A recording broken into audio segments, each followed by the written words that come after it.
नमस्कार। कभी सोचा है कि एक ही चट्टान को तराश कर पूरा का पूरा मंदिर कैसे बनाया जा सकता है?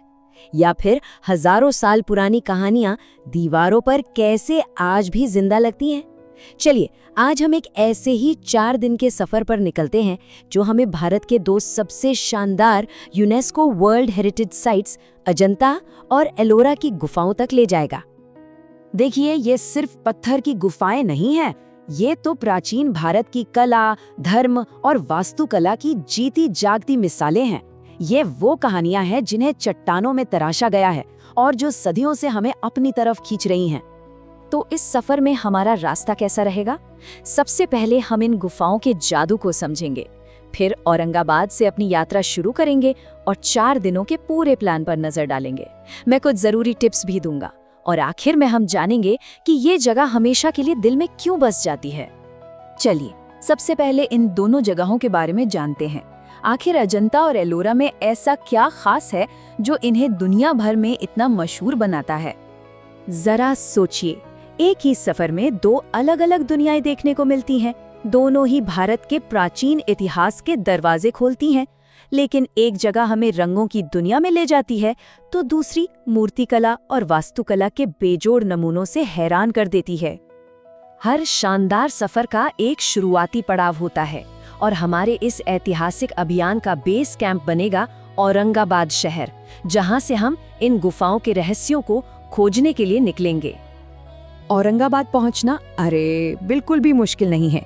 चाहे हवाई जहाज से आना हो, ट्रेन पकड़नी हो या फिर सड़क के रास्ते का मजा लेना हो, मुंबई, पुणे और दिल्ली जैसे बड़े शहरों से यहाँ पहुंचना बेहद आसान है।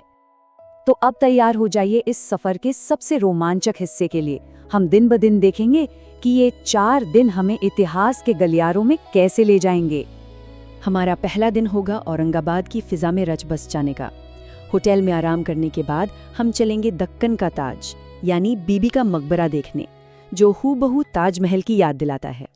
फिर हम 17वीं सदी की इंजीनियरिंग का कमाल देखेंगे, पंचकी, एक पानी से चलने वाली चक्की।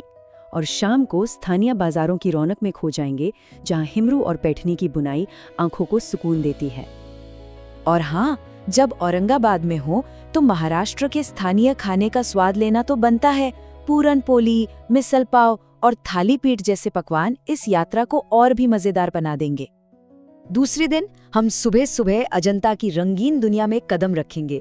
यहाँ की 29 बौद्ध गुफाओं की दीवारों पर बनी फ्रेस्को पेंटिंग्स यानी गीले प्लास्टर पर बने चित्र हमें भगवान बुद्ध के पिछले जन्मों की कहानियां सुनाते हैं, जिन्हें जातक कथाएं कहते हैं। और जब अजंता व्यू पॉइंट से उस घोड़े की नाल के आकार की घाटी को देखेंगे ना, वो नज़ारा हमेशा के लिए याद रह जाएगा। अब ये जो है ना, ये बहुत दिलचस्प है। अजंता एक शांत रंगीन कहानी की किताब जैसी है जो बौद्ध धर्म पर आधारित है। वहीं एलोरा एक बहुत बड़ा और भव्य मंच है जहां बौद्ध, हिंदू और जैन तीनों धर्मों की कला एक साथ सांस लेती है। और इसका सबसे बड़ा अजूबा है विश्व प्रसिद्ध कैलाश मंदिर। तीसरा दिन हमें एलोरा के विशालता और शक्ति का एहसास कराएगा। यहाँ की 34 गुफाओं की मूर्तिकला देखने के बाद हम पास में ही मौजूद कृष्णेश्वर मंदिर जाएंगे, जो भगवान शिव के 12 ज्योतिर्लिंगों में से एक है। और फिर दिन ढलते ढलते हम दौलताबाद के अभेद्य किले पर चढ़ेंगे, जहाँ से डूबते सूरज का नज़ारा किसी इनाम से कम नहीं लगता। और हाँ, एलोरा की गुफा संख्या 16 में जो है, वो सिर्फ एक मंदिर नहीं है, वो एक चमत्कार है। जरा सोचिए, एक पूरे पहाड़ को ऊपर से नीचे की तरफ तराश कर दुनिया का सबसे बड़ा एकल चट्टान स्मारक बना दिया गया। इसे बनाने की तकनीक आज भी बड़े बड़े इंजीनियरों को हैरान कर देती है। और हमारे सफर के चौथे और आखिरी दिन विदा लेने से पहले अगर थोड़ा वक्त हो तो औरंगाबाद की अपनी गुफाएं भी देख सकते हैं या सिद्धार्थ गार्डन की हरियाली में कुछ पल बिता सकते हैं। फिर दिल में अनगिनत यादें लिए हम घर की ओर निकल पड़ेंगे। चलिए, अब कुछ काम की बातें हो जाएं। कुछ ऐसे सुझाव जो इस यात्रा को और भी आरामदायक और सुखद बना देंगे। वैसे तो कभी भी आ सकते हैं, लेकिन अक्टूबर से मार्च के बीच यहाँ का मौसम सबसे अच्छा होता है। हल्की ठंड और गुनगुनी धूप। मॉनसून में सब कुछ धुलकर हरा भरा हो जाता है, पर हाँ, थोड़ी फिसलन का ध्यान रखना पड़ता है।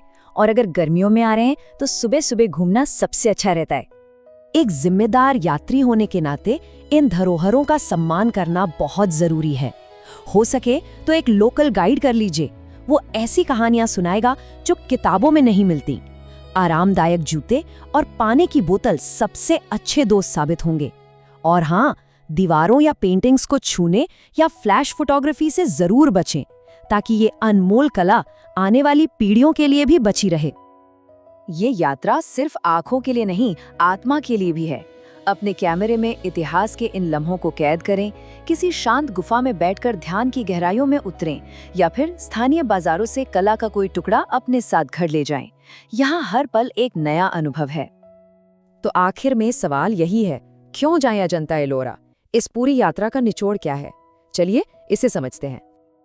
तो ये रहा हमारी 4 दिन की यात्रा का एक छोटा सा सारांश। औरंगाबाद की शाही इमारतों से लेकर अजंता के रंगों तक, और एलोरा की मूर्तियों से लेकर दौलताबाद की बुलंदी तक।